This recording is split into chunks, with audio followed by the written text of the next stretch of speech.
تہجد کی دعائے استفتاح.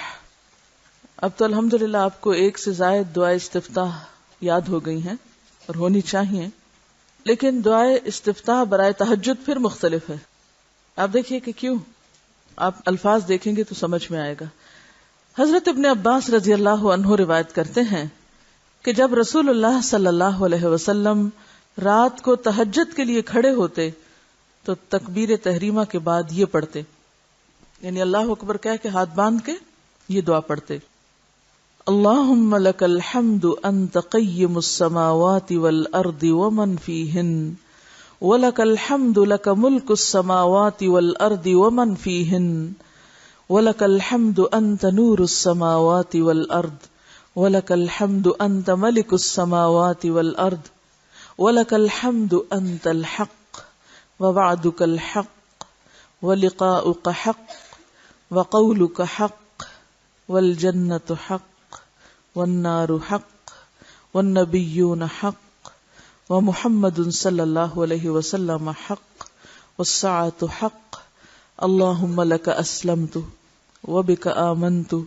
وعلیک توکلت وإلیک انبت وبک خاصمت وإلیک حاکمت فاغفر لی ما قدمت وما اخرت وما اسررت وما اعلنت انت المقدم وانت المؤخر لا الہ الا انت.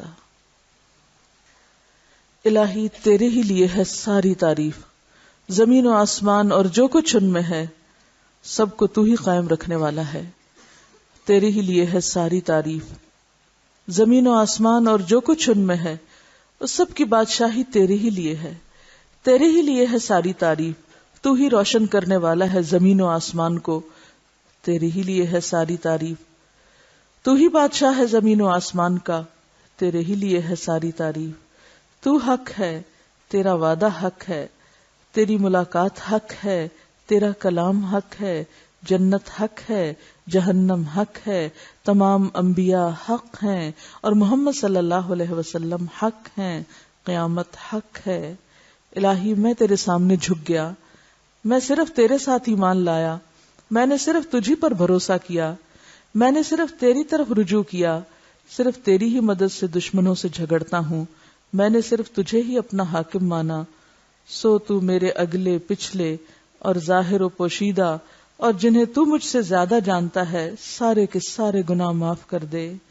تو ہی آگے کرنے والا ہے، تو ہی پیچھے ڈالنے والا ہے، تیرے سوا کوئی سچا معبود نہیں ہے.